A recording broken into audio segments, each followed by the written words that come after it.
नमस्कार दर्शक बंधु जय जगन्नाथ सांग मैंने आपण मानक उत्कल तंत्रशास्त्र चैनल को स्वागत जनाऊँ।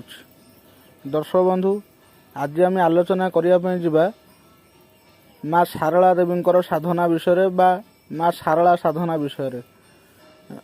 पवित्र पवित्र दास बोली भाई जड़े घर हूँ गंडाखिया तांकर अनुरोध क्रमे सारला साधनाटी मु दौची। दर्शक बंधु ये सारला साधनाटी मन रखु कौ कौ मैंने सारला साधना करें ना जो मैंने पाठ पढ़ुं पाठ पढ़ा पिला करें आउ समस्त लोक करें जे आप कले कौन फायदा हम ना प्रथमे देखु पूर्व काल ऋषिमुनि मैंने जो मैंने थिले से मैंने जहाँ जहाँ कहीदे हो जाऊला कहीं से पाखर बाघ सिद्धिटा थिला। आजिकल आम पाखे बाघ सिद्धि ना सारला साधना कले कौन हम ना आपण को बहुत पांडित्य मिल बहुत सारला देवी हूँ कलार अधिकारिणी आपणकर बहुत प्रकार कला गीत गाइबा कला नाचवा कला लिखा कला बाघ आपण को बाघ सिद्धि मिल आप जहाँटा कहीदेवे सेटा फलित हो आपण को भाषाटा मधुर विनय वचन हम भाषाटा मधुर हम लोक मैंने आपण प्रति आकृष्ट हेबे। कला साहित्य सारला साधना बहुत उच्च कोटीर। दर्शक बंधु आपणकर शत्रु जो मैंने थे से धीरे धीरे माने मित्रता करेंगे आउ वास्तुदोष गृहर रही आउ जदि आपणकर नवग्रहर प्रभाव अच्छी ताले माँ दयारू नवग्रहर प्रभाव कटिଯିव। माँ सारला को समस्त कवि माने जिते बड़ बड़ कवि अच्छा उपेन्द्र भंजों ठारू आरंभ कर कालिदास पर्यंत कालिदास ठारू आरंभ कर सिद्धेश्वर परिड़ा और सारला दास पर्यंत जेते कवि जेते शास्त्र पुराण अच्छी माँ सारला को छाड़देले कौन सी शास्त्र पुराण रही पारिबो नाही। तेणु माँ सारला आउ माँ सरस्वती आउ माँ दुर्गा आउ माँ मातंगी ये चारि जण देखियापी प्राय एका प्रकार। तेणु माँ सारला होउचनी कनकपुर निवासिनी माँ सारला जी कि प्रभु परशुरामकर सर मुनरु सृष्टि बोली सर मुनरु सृष्टि बोली तांको ना है सारला। परशुराम महाप्रभु सारला माँ को शबर मानू देदेले दायित्व कले तमें मैंने पूजा कर जहाँ हो शबर मैंने प्रथमे पूजा करुले धीरे धीरे माँ को महिमा सारा ओडिशा रे विख्यात है। आ सारला माँ को समस्ते जानती जो पिला मानकर पाठ होनी से माने सारला माँ साधना करें। स्कूल कॉलेज रे पढ़ुवा पिला माने परीक्षा रे जो पिला फेल होउचनी जो मानकर बुद्धि टिके लो क्वालिटीर से माने सारला माँ साधना करें। दर्शक बंधु यही साधना राति करें आपण राति ठीक 11टा साढ़े 11टारू राति 3टा भितर सारला साधना करंतु।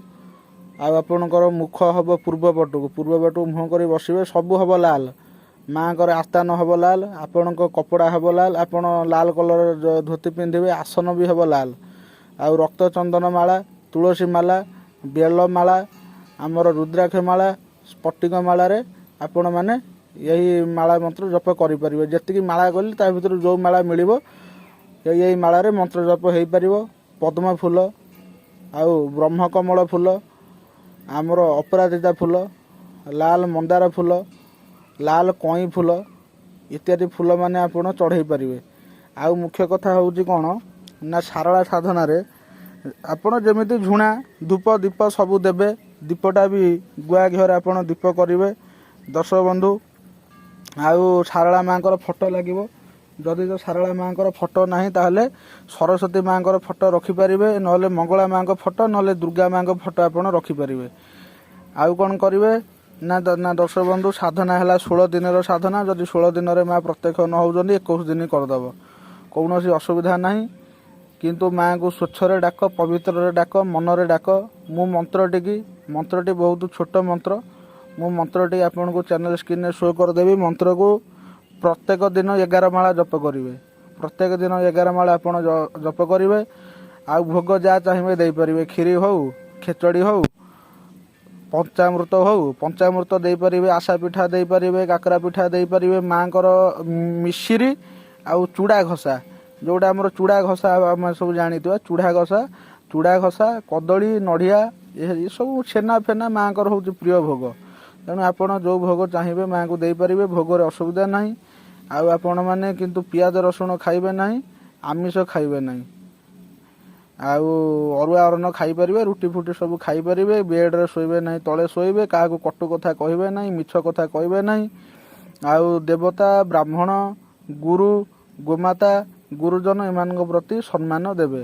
ଦର୍ଶକ ବନ୍ଧୁ, ଏଇ ସାରଳା ସାଧନାରେ କ'ଣ ହେବ ନା ଆପଣଙ୍କର ସ୍ୱପ୍ନରେ ମାଆଙ୍କର ଦର୍ଶନ ହେଇଯିବ। ଆଉ ଯେଉଁମାନେ ନିଷ୍ଠା କାଷ୍ଠାରେ ଡାକିବେ ମାଆଙ୍କୁ ଡାଇରେକ୍ଟ ପ୍ରତ୍ୟକ୍ଷ ଦେଖିପାରିବେ, ପ୍ରତ୍ୟକ୍ଷରେ ଦର୍ଶନ ପାଇପାରିବେ। ଆଉ ଯେଉଁମାନେ କିନ୍ତୁ ଏଟା ବହୁତ ରେୟାର, କିନ୍ତୁ ଆପଣ ସ୍ୱପ୍ନରେ ମାଆଙ୍କୁ ଦେଖିପାରିବେ। ଆଉ ବ୍ରହ୍ମଚର୍ଯ୍ୟଟା ନିଶ୍ଚିତ ଆପଣ ପାଳନ କରିବେ।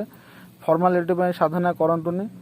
କହିଛି ଦେହ କିଳିବେ, ସୁରକ୍ଷା ଚକ୍ର ଭିତରେ ବସିକରି ସାଧନା କରିବେ। ଦର୍ଶକ ବନ୍ଧୁ, ଶେଷ ଦିନ ଆପଣ 108 ଆହୁତି ଦେଇଦେବେ। ଯେଉଁ ମନ୍ତ୍ର, ମାଳା ମନ୍ତ୍ର, ଯେଉଁ ମନ୍ତ୍ର ମୂଳ ମନ୍ତ୍ର, ବୀଜ ମନ୍ତ୍ର, ଯେଉଁ ମନ୍ତ୍ରକୁ ଜପ କରୁଥିବେ ସେଇ ମନ୍ତ୍ରରେ 108 ଆହୁତି ଦେଇଦେବେ। ସାରଳା ସାଧନା କରିବେ। ଆଉ ବେଲପତ୍ର ହାର, ତୁଳସୀ ପତ୍ର ହାର ଆପଣ ଦେଇପାରିବେ। ଆଉ ତୁଳସୀ ମାଳି ନହେଲେ ରୁଦ୍ରାକ୍ଷ ମାଳି ଯଦି ଚାହିଁବେ ମାଆଙ୍କୁ ପିନ୍ଧେଇ ପାରିବେ। ଆଉ ମାଆଙ୍କର ସିନ୍ଦୁର, ଆଉ କଜଳ, ଅତର, ଅଗୁର, ଚୁଆ ଯାହାକୁ ଯାହା ମିଳିବ ଦେଇପାରିବେ। ଦର୍ଶକ ବନ୍ଧୁ, ଆଉ ଗୋଟେ ପଞ୍ଚମୁଖୀ କଳସ ଲାଗିବ, ମାଟିର ପଞ୍ଚମୁଖୀ କଳସ ଲାଗିବ। ମନେ ରଖନ୍ତୁ, ପଞ୍ଚମୁଖୀ କଳସଟା ଆପଣ ବସେଇବେ। ଆଉ ମା ଆପଣଙ୍କର ମୁଖ ହେବ ପୂର୍ବ ପଟକୁ, ବୁଝିଲେ କି? ପଞ୍ଚମୁଖୀ କଳସରେ ଆପଣ କାହାକୁ ଆବାହନ କରିବେ ନା ରାଧିକାକୁ ଆବାହନ କରିବେ, ରାଧାକୁ। ଆଉ ଲକ୍ଷ୍ମୀଙ୍କୁ ଆବାହନ କରିବେ, ବିରଜାକୁ ଆବାହନ କରିବେ, ଗଙ୍ଗାକୁ ଆବାହନ କରିବେ, ସରସ୍ୱତୀକୁ ଆବାହନ କରିବେ। ଯଦି କିଛି ମନ୍ତ୍ର ନ ଜାଣିଛନ୍ତି, ଜୟ ମା ରାଧିକା, ଜୟ ମା ଲକ୍ଷ୍ମୀ, ଜୟ ମା ବିରଜା, ଜୟ ମା ଗଙ୍ଗା, ଜୟ ମା ସରସ୍ୱତୀ କହିକିନି ପଞ୍ଚମୁଖୀ କଳସକୁ ପୂଜା କରିବେ। ଆଉ ପଞ୍ଚମୁଖୀ କଳସକୁ ଆପଣ 5 ଜାଗା ଟିକେ ଟିକେ ଭୋଗ ଦେବେ। ଗଲା ପଞ୍ଚମୁଖୀ କଳସର କଥା। ତାପରେ ଯେତେବେଳେ ଆସ୍ଥାନ ଆପଣଙ୍କର ପଡ଼ିଲା, ଆସ୍ଥାନରେ ଆପଣ ପ୍ରଥମେ ଡାକିବେ କାହାକୁ ନା ପ୍ରଭୁ ଗଣେଶଙ୍କୁ ଡାକିବେ। ଗଣେଶଙ୍କୁ ଡାକି ସାରିଲା ପରେ ତାପରେ ଆପଣ କାହାକୁ ଡାକିବେ ନା ଆପଣ ଡାକିବେ ପ୍ରଭୁ ଭୈରବଙ୍କୁ ଡାକିବେ। ଭୈରବଙ୍କୁ ଡାକି ସାରିଲା ପରେ ତାପରେ ଆପଣ ଡାକିବେ କାହାକୁ ନା ମା ସାରଳା ଦେବୀଙ୍କୁ ଡାକିବେ। ଗଣେଶଙ୍କର ମାଳା ମନ୍ତ୍ର ଓମ୍ ଗଂ ଗଣପତେ ନମ। ଭୈରବଙ୍କର ହେଉଛି ଓମ୍ ହ୍ରିଂ ଭୈରବାୟ ନମ।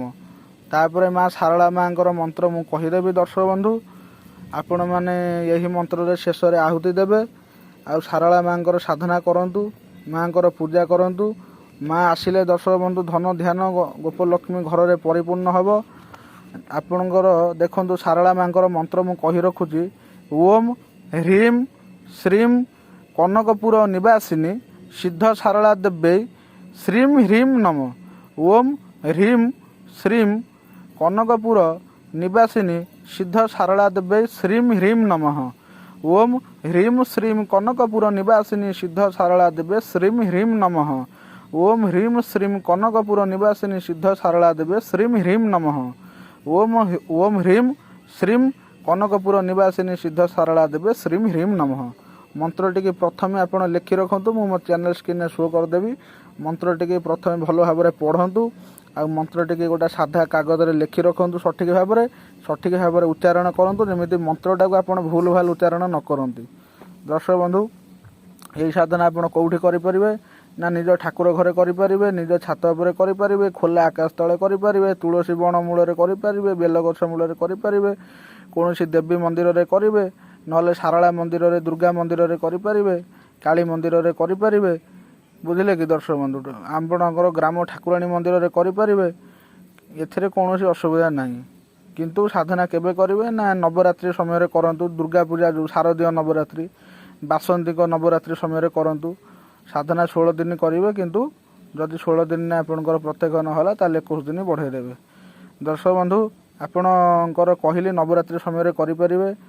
ଆଉ ଯେତେବେଳେ ଆପଣ ନିକିମାରେ ବା ଅନ୍ୟ ଦିନମାନଙ୍କରେ ଯଦି ସାଧନା କରୁଛନ୍ତି ତାହେଲେ ଆପଣ ସାଧନା ଗୁରୁବାର ଠାରୁ ଆରମ୍ଭ କରନ୍ତୁ। କାହିଁକିନା ମା ସାରଳାଙ୍କର ବାରଟା ହେଉଛି ଗୁରୁବାର ଠାରୁ ଆରମ୍ଭ କରନ୍ତୁ ଆପଣ ସାଧନା। ଆଉ ଯଦି ନବରାତ୍ରି ସମୟରେ କରୁଛନ୍ତି ତ ନବରାତ୍ରି ଯେଉଁ ସମୟରେ ପଡ଼ିବ ସେହି ସମୟରେ ଆପଣ ମାନେ କରିପାରିବେ। ଦର୍ଶକ ବନ୍ଧୁ, ଏ ହେଉଛି ମା ସାରଳାଙ୍କର ସାଧନା। ଆପଣମାନେ ନିଶ୍ଚିନ୍ତ ଭାବରେ ମାଙ୍କର ସାଧନା କରନ୍ତୁ। ଆଉ କେଉଁଠି ଯଦି ଡାଉଟ୍ ରହିବ ତାହେଲେ ଦର୍ଶକ ବନ୍ଧୁ ଆପଣ ମୋତେ କଲ୍ କରି ବୁଝି ନେବେ। ଆଉ ମାଆଙ୍କୁ ଆପଣ ଭୋଗ ଯାହା ଲଗାଇବା କଥା ମୁଁ କହିଦେଲି, ମାଆଙ୍କ ଫୁଲ କହିଦେଲି। ଆପଣ ପୂର୍ବ ଦିଗକୁ ବସିବେ, ମାଳା ମନ୍ତ୍ର ରାତି 11:30ରୁ ଆପଣ କରିବେ, 3:30 ବେଳକୁ କରିବେ, ହବିଷ୍ୟାନ୍ନ ଗ୍ରହଣ କରିବେ। ଆଉ ଦର୍ଶକ ବନ୍ଧୁ, ଇଏ ହେଉଛି ମାଆଙ୍କର ସାଧନା। ଆପଣ ଏହି ସାଧନାକୁ ନିଶ୍ଚିତ ଭାବରେ କରନ୍ତୁ। ଯଦି କୌଣସି ଆପଣଙ୍କର ଡାଉଟ୍ ହେଉଛି ତାହେଲେ ମୋତେ ଫୋନ୍ କରି ପଚାରି ବୁଝିପାରିବେ। ଦର୍ଶକ ବନ୍ଧୁ ରହିଲି। ଜୟ ଜଗନ୍ନାଥ, ନମସ୍କାର।